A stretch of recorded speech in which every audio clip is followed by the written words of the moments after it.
This video is made possible by my beginner YouTube course. Learn how to film and edit videos for YouTube in my 4-hour plus course. This is the course I wish I had when I started on YouTube. I'll admit it, I love gear. I love 10-bit color space. I love 32-bit audio. I love gimbals. I love sliders. I love 4K 120 FPS. I love it all. Since I first started making these YouTube videos, pretty much all the money I make from it goes right back into making these videos just a little bit better. So at this point, my gear is pretty good. As I grow as a YouTuber, I'm sure my gear setup will change, but for now, I'm pretty thrilled with the setup I have.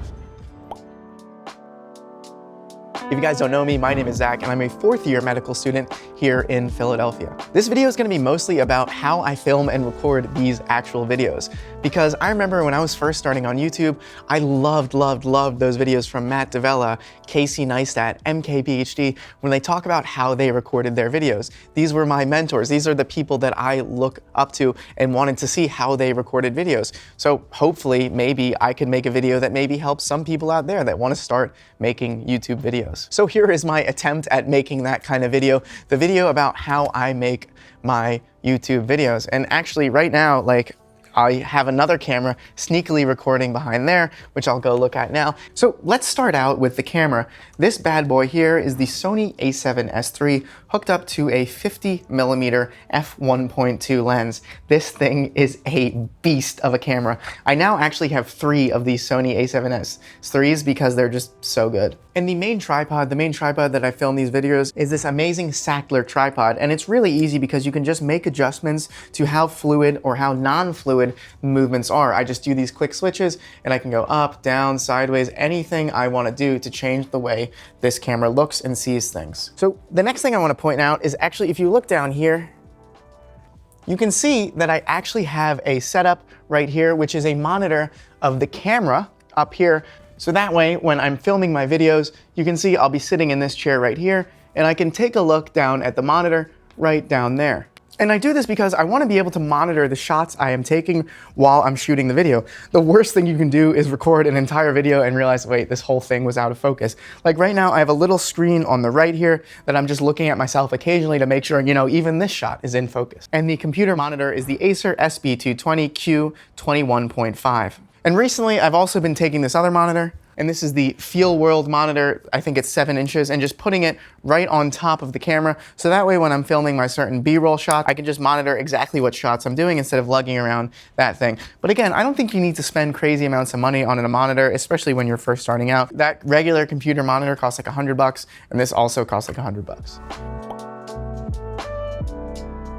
So now let's talk about my audio setup. And I really love audio. Good audio videos are like some of my favorite videos on the internet. Hopefully these videos have pretty good audio. So I just want to show you one thing. I'm just using a lavalier microphone right now, and I'm going to stand inside of my little sound contraption. I just want you to notice the difference. Right now, I'm standing inside of my little sound contraption, and I'll just say, the rain in Spain falls mainly on the plain. Now I'm going to step out of my little sound contraption here, and I'm going to say, the rain in Spain falls mainly on the plain. Notice how there's a little bit more bouncing around that sound.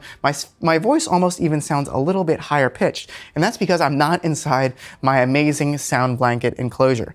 And this sound blanket enclosure was really kind of annoying to make, but I think it makes an amazing difference. The difference in sound you make with these sound blankets has been honestly the biggest difference in sound quality that I've seen. The first big jump in sound quality was when I switched from just using my on-camera audio to using a microphone right next to me. The second big jump I've seen is with sound blankets. They're really honestly painful to set up, but the change in quality is huge. Okay, so the next thing I want to talk about are these massive sound blanket setups. And these setups were stolen completely from DSLR Video Shooter, so check him out. I copied out how to design these sound blanket things exactly from him. And these are the VB70G from vocalbooth2go.com. They're not sponsoring this video. They just make some of the best sound blankets out there. And all I did was follow his video completely and just set up 2 of these different rolling stands. So I can move these around, roll them back and forth. I'm not gonna roll them right now until I show you the full setup because it'll all kind of fall down. But I have 4 blankets, so 2 on each of these setups, both here separated by a little bit. That's because you want a little bit of space between the sound blankets to increase the dampening, and then another one of the exact same thing on the other side. So if you want to set up one of these portable sound blanket contraptions, you need to buy 2 sound blanket VB70s, 1 rolling wheel base, which is the impact folding wheel base, 1 adapter for the rolling wheel base, which is the Kupo TV to motion picture adapter. You'll also need a power drill, a 5/8 inch spade drill bit, about 16 carabiner clips, and the rest of the things I got from Home Depot. 1 half-course thread bolt, which is about 1 to 1.5 inches long, 1 coarse thread washer, which was about 2 inches wide, 16 eye screws, which were size number 6, or 1 to 15 over 16 inch eye screws, and then 1 6-foot board. You want a strong board like an oak board.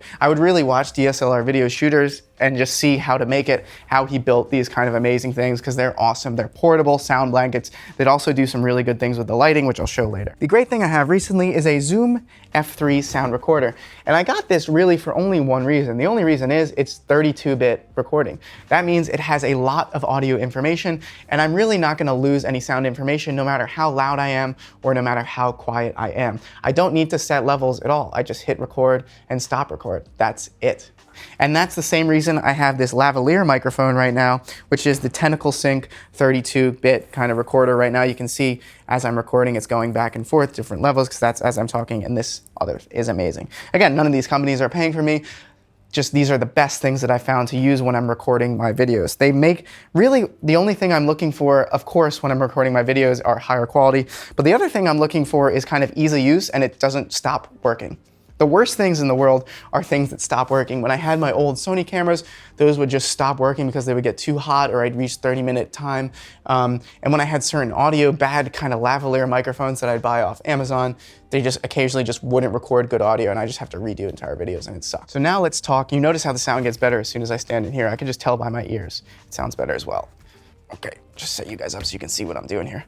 So now let's talk about my favorite recent addition, and this is the Schoeps CMC 641 microphone.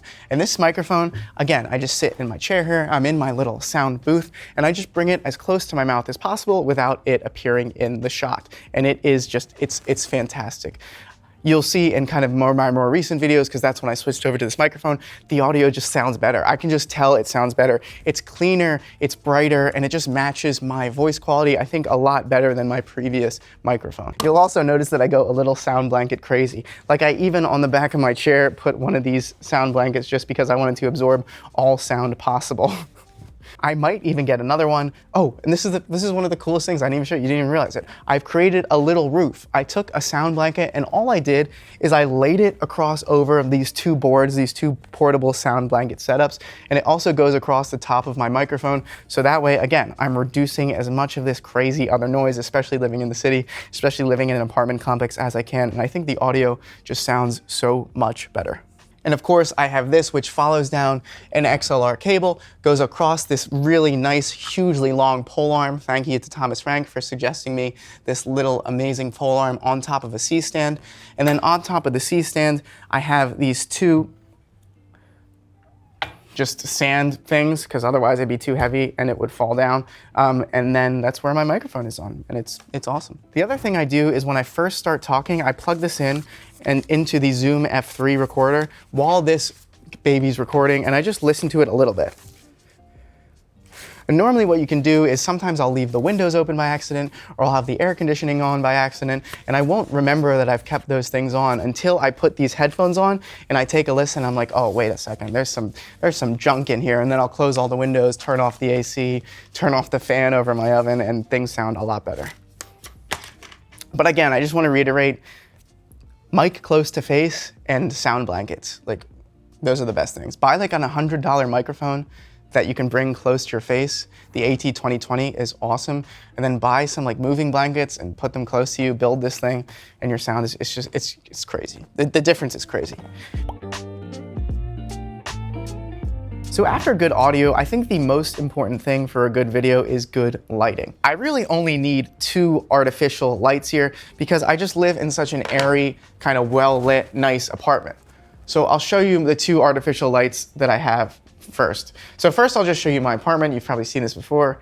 We'll see if I can zoom out here. But you can see that I have a big, massive window right here. And then I have another big, massive window right here. And what this does is it just helps to light up the background that I'm shooting. So this is kind of what the shot might look like, and you can see the background is kind of fairly well lit. Of course, when we zoom out, we see my surrounding of sound blankets and stuff like that here, and that's where the artificial light comes in. I have these two artificial lights. The first light is a key light, and it's very high and up to the left there, and that is the Aperture C300D Mark II. And you can see the difference when I turn it off and on. You see, it looks a very nice natural light. And the reason it looks like such a natural light is because I have the Aperture Light Dome 34.8-inch diffuser on that as well. The other thing you can see is there's this nice little other light coming right here on my left shoulder.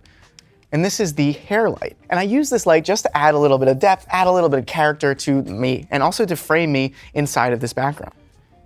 Here it is off, and here it is on. Off and on. And now I'm going to show you it with the key light on as well. So here's the key light. The shoulder light is off. Now it's on. Notice how this part of my shoulder gets lit up. Off and on. Notice how this part of my shoulder gets lit up. It's pretty small, but I think it makes it look a little bit nicer. And back there is the Godot SL 150 watt light, and that's shining up from right back up there, just on the back of my head. So you can see the diffuser looks pretty massive. I'm going to show you the way it looks when it's set up here. Oh God. So you can kind of see it right up there. That's the diffuser light. And as you can see, it's pretty big. But standing on a lovely C-arm here, I have this nice just hair light, and this can be really any light. And I don't really add a diffuser on it because I want it to be a nice focused light. And I just put this on a C-arm. You can use a Matthews C-stand C-arm, which really nicely just you can make it go up, down, turn it around, all kind of nice stuff. The other lights I want to talk about are these Aperture little tiny lights. I don't know if you can tell, but in my shot in the background, when you see here, you see there's kind of this blue light, and then also this kind of more orangey light farther over there. And those are these little Aperture lights that are just awesome. I think they're like $100, and they just are fantastic. So on my desk over here, I have a little orange one, and I just keep it plugged in so I don't have to charge it. Just on the right here, this adds like a little bit of orange light right to the edges here. And then behind my plants over here, I have that same Aperture light, except I have it set to a blue color. These lights are awesome because you can set them to like effects like flashing modes, different colors, or just normal lights. They're honestly one of my favorite things that I've gotten recently. They're just so much fun. And they're really powerful. Like I've used them to light kind of nighttime shots and other shots, especially when I'm trying to set different kind of moods, like in my lucid dreaming videos and stuff like that. And they're just fun to use. So what I also do is I use these as different for my lighting, right? So for example, this white side, they have a black side and they have a white side. This white side is really good at bouncing different light off. So if I have my key light coming down here from the top left, it's gonna hit the side of my face, right? My left side of my face, but then it's also gonna bounce off this white thing right here and create a nice, more filled side of my face, so I don't really need a fill light. Also, I have some really nice background ambient light that kind of lights up my apartment a little bit more. If I was shooting at nighttime or shooting in the darkness, I might buy a fill light, I might buy a background light to make everything stand out more, but really for my setup, I only need a hair light and I only need a key light. That's it. The Sony settings I have on my camera, I always record at 24 FPS. I record at a shutter speed of 50, and then I let the aperture just figure its own thing out. I just don't like to let the aperture drop below like 2.5 because then maybe my nose is a little blurry while my eyes are in focus. It's just a little bit too much bokeh for me. I shoot in S-Log3, Cine 3. I think that's just picture profile 8 on the Sony a7S III cameras. I also record at exposure plus 1.7, and again, usually the ISO and the aperture just figure that out for me, because when I do my color correction later, when I have it around that setting, it's easy. I just drag in my custom build color correction kind of profile and it fixes it all. Again, you can check that out in my beginner YouTube course, and if you buy a certain package, you'll get that also with it. I shoot on a 50mm lens now. I used to shoot on an f85mm lens, but I had to be so far back in the apartment for things to work, it was just too much. But this setup is insane, but I'm really happy with how things sound. I'm really happy with how things look. All in all, however, I just want to mention again that the most important thing is that you just get out there and create. Content is even more important than good sound. Content is even more important than a good quality camera, than good lighting, all this stuff. Content is really the most important thing. But good audio, good lighting, good other stuff can help differentiate you and might make the difference, as I think it did for me, in kind of getting you noticed on the internet.